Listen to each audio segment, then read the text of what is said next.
ദൈവനാമം മഹത്വപ്പെടുമാറാകട്ടെ. സമാധാന സന്ദേശത്തിലൂടെ എന്നെ ശ്രദ്ധിക്കുന്ന എല്ലാ പ്രിയപ്പെട്ടവർക്കും വീണ്ടും വരുന്നവനായ ക്രിസ്തുയേശുവിൻ്റെ നാമത്തിൽ എൻ്റെ സ്നേഹവന്ദനം. റോമാലേഖനം 1-ാം അധ്യായം അതിൻ്റെ 8 മുതലുള്ള വാക്യങ്ങളിൽ നിങ്ങളുടെ വിശ്വാസം സർവ്വലോകത്തിലും പ്രസിദ്ധമായിരിക്കുന്നതിനാൽ ഞാൻ ആദ്യം തന്നെ എൻ്റെ ദൈവത്തിന് യേശുക്രിസ്തു മുഖാന്തരം നിങ്ങൾക്ക് എല്ലാവർക്കും വേണ്ടി സ്തോത്രം ചെയ്യുന്നു. ഞാൻ ഇടപെടാതെ നിങ്ങളെ ഓർത്തും കൊണ്ട് ദൈവേഷ്ടത്താൽ എപ്പോഴെങ്കിലും നിങ്ങളുടെ അടുക്കൽ വരുവാൻ സാധിക്കേണ്ടതിന് എൻ്റെ പ്രാർത്ഥനയിൽ എപ്പോഴും യാചിക്കുന്നു എന്നുള്ളതിന് അവൻ്റെ പുത്രനെക്കുറിച്ചുള്ള സുവിശേഷ ഘോഷണത്തിൽ ഞാൻ എൻ്റെ ആത്മാവിൽ ആരാധിക്കുന്ന ദൈവം എനിക്ക് സാക്ഷി. പൗലോസ് റോമാസഭയോട് ലേഖനം എഴുതുമ്പോൾ ആത്മാവിൽ പറയുന്നു, നിങ്ങളുടെ വിശ്വാസം, റോമാസഭയ്ക്കകത്തുള്ള വിശ്വാസികളുടെ വിശ്വാസം സർവ്വലോകത്തിലും പ്രസിദ്ധമായിരിക്കുന്നതിനാൽ ആത്മാവിലൊരു അപ്പോസ്തലൻ, ആത്മാവിലൊരു ദൈവദാസൻ പറയുകയാണ്, നിങ്ങളുടെ അകത്ത് കിടക്കുന്ന വിശ്വാസം നിങ്ങളുടെ ദേശത്ത് മാത്രമല്ല സർവ്വലോകത്തിലും പ്രസിദ്ധമായിരിക്കുന്നതിനാൽ ഞാൻ ദൈവത്തിന് സ്തോത്രം ചെയ്യുന്നു.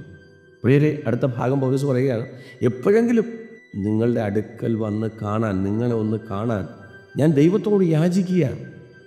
ഒരു ദൈവദാസൻ തൻ്റെ വ്യക്തിപരമായ വിഷയങ്ങൾ മനുഷ്യരോട് പറയുന്നതിനേക്കാൾ റോമാലേഖനം എഴുതുമ്പോൾ ലേഖനത്തിൽ ചൂണ്ടിക്കാണിക്കുന്നുവെങ്കിലും അപ്പോസ്തലൻ പറയുന്നത്, ഞാൻ നിങ്ങളോടല്ല, ഞാൻ ദൈവത്തോട് യാചിക്കുകയാണ്, നിങ്ങളെ വന്ന് എനിക്കൊന്ന് കാണണം.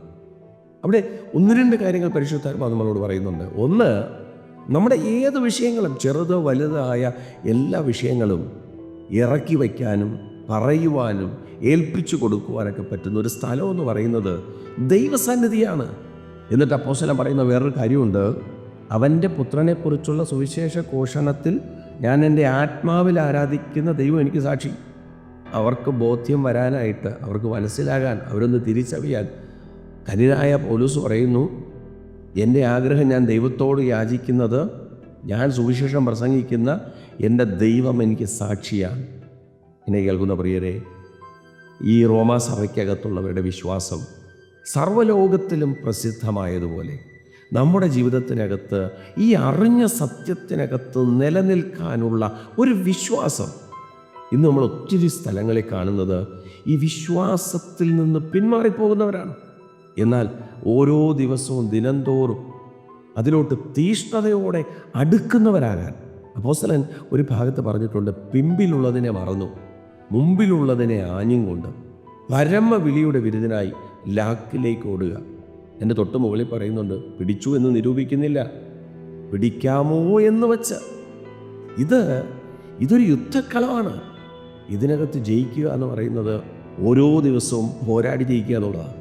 എന്നാൽ അവരുടെ അകത്തുള്ള വിശ്വാസത്തെക്കുറിച്ച് ദൈവദാസൻ ഓർത്ത് ദൈവത്തിന് നന്ദി പറയുന്നത് പോലെ ഈ സന്ദേശം കേൾക്കുമ്പോൾ പ്രിയരെ, നമ്മുടെ വിശ്വാസം ലോകത്തിലുള്ള പ്രയാസങ്ങൾക്കകത്ത് കെട്ടുപോകാതെ ഏത് സിറ്റുവേഷനകത്തും ദൈവസന്നിധിയിൽ വിഷയങ്ങളെ താഴ്ത്തിറക്കി വെച്ച് ആ ക്രൂശിൻ്റെ മറവിൽ മറഞ്ഞ് അവസാനം വരെ ക്രിസ്തുവിൻ്റെ കൂടെ നടപ്പാൻ ദൈവം കൃപ ചെയ്യട്ടെ.